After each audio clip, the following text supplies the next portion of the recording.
Hi, I'm Rebecca Hendricks, I'm Bharathi Ganesan. and today we're going to talk about screen addiction. So, what is screen addiction? Over the past 30 years, technology has increased in its importance in our daily lives significantly, and so has our dependence on screens. So, now we rely on screens for work and school, especially after the COVID-19 pandemic led to a huge transition to online work and communication. While technology has helped people come together online and be able to achieve social distancing during a pandemic, it has slowly led people to become addicted to their phone and laptop screens. This is known as screen addiction. Some people think that screen addiction is primarily a problem for children of newer generations who are addicted to watching TV and playing video games, but screen addiction is actually an issue for both children and adults. When a person uses an electronic device, it stimulates the pleasure pathway in the brain, causing a release of dopamine, known as the feel-good hormone. This is a neurochemical motivator which reinforces enjoyable sensations and behaviors to make people inclined to experience those behaviors again. However, just because your brain tells you that something is enjoyable doesn't necessarily mean that it's good for you. The reinforcement provided by dopamine releases during screen time actually does lead to addiction. The more screen time a person experiences, the more dopamine is released. But consistent overuse of screen time can lead to overstimulation, overwhelming the reward center of the brain and making it harder to produce the same level of dopamine, requiring more screen time to achieve the same level of dopamine as before. That is essentially how screen addiction starts. However, screen addiction doesn't just lead to time wasted on video games. It actually affects attention span, leads to sedentary behavior, sleep issues, migraines, anxiety, deterioration in mental health, and decreased motivation, which can lead to bad grades or work performance. So now I'll talk about screen addiction in tech and everyday life.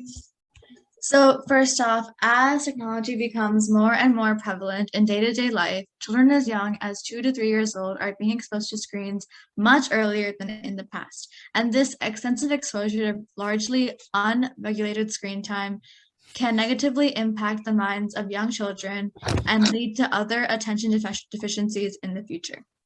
So unlike adult brains, too much screen time can lead to underdevelopment in the brains of children, which could then lead to significant changes in brain structure. And these changes could then impede neurodevelopment later in life. Thankfully, these effects are being more and more noticed in recent years, and efforts are being made to stop screen addiction from starting at such a young age. And one such effort is to make more information available on the subject so that it can be spread to parents so they are more aware when it comes to regulating and limiting the children and making sure the children have a healthy balance of outside activities as well as an online presence. Tech companies also have an interest in screen addiction.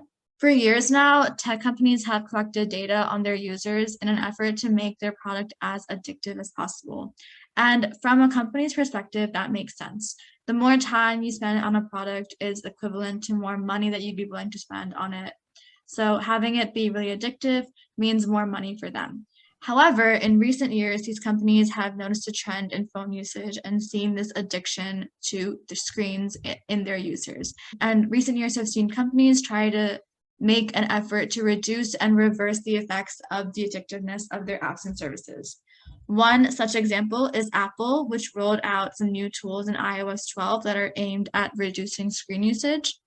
One such feature is Screen Time, which is a dashboard that informs users of a detailed breakdown of their phone usage. And you can add a daily limit on any apps that you want to lock after a certain amount of time on it has passed. And so this lock, is not all-encompassing and it can be easily overridden, but this limit still offers your brain a break to really consider if more screen time is actually needed. Ultimately, these companies now understand the harmfulness of their products, and they're trying to fix it with more tools to help their users. Screen addiction is also highly prevalent in college-aged and young adults.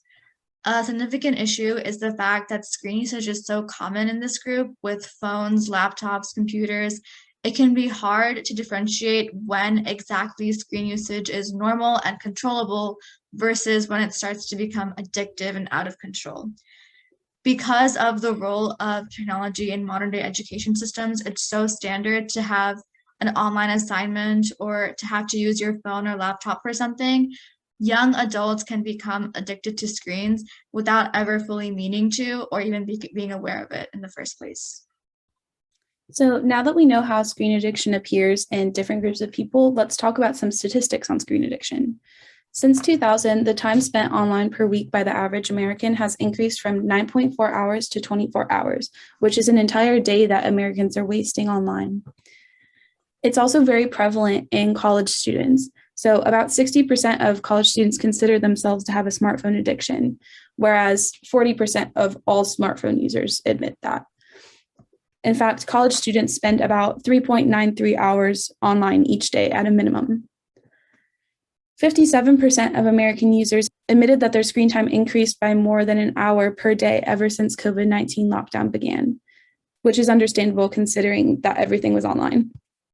It also affects sleep. So the average person spends more time in front of an electronic device than they do sleeping daily at 8 hours and 41 minutes. This lack of sleep is associated with higher anxiety and depression. So now let's talk about how to combat screen addiction. Breaking screen addiction can be difficult, but it can be done with effort and dedication. So today we have 4 tips that involve notifications, coloring on phones, deleting addictive apps, and putting your phone away. First off, notifications can be very helpful, but they're ultimately a tool designed to draw you into interacting with apps on your phone rather than with the world around you. So to resist this want of wanting to check your phone when a notification chirps, disabling the notification for non-essential apps can help you remind you of your phone less and ultimately spend less time on the phone. The colors of your phone and your apps can also pull you into spending more time on your phone. Colorful apps, games, social media pull you into the app and excite your brain, and they make you want to spend more time on the app. So changing your phone to grayscale or muted colors can help you be less engaged and put your phone down more easily. Another method is to remove the object of distraction altogether, either by deleting apps off your phone that are addictive, like social media, or putting your phone away altogether. By having your object of distraction away, you're less likely to use your phone because it's not as interesting to you anymore, and you can focus on the real world instead. These small changes can help you really focus and make a conscious effort on not using your screen as much and spending more time in the real world. So how do we mitigate screen addiction in technology? So given an app like Instagram, what kind of features could we incorporate that would help people avoid screen addiction? Our first idea for a feature was a mindfulness reminder that would essentially be similar to an Instagram ad in that it would be sponsored by Instagram and appear on their feed and just remind them to take a break and maybe involve a popular influencer that could be promoting this message. So, for example, Jennifer knows that she spends too much time on her phone, but she can't stop scrolling.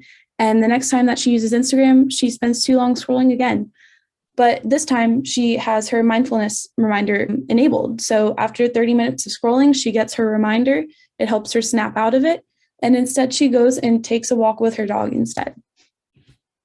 Another option we have is an optional explore page. So right now, the explore page on Instagram has hours and hours of content that can just be endlessly scrolled through and refreshed at any moment, and it can be a huge time sink. You can waste hours on it.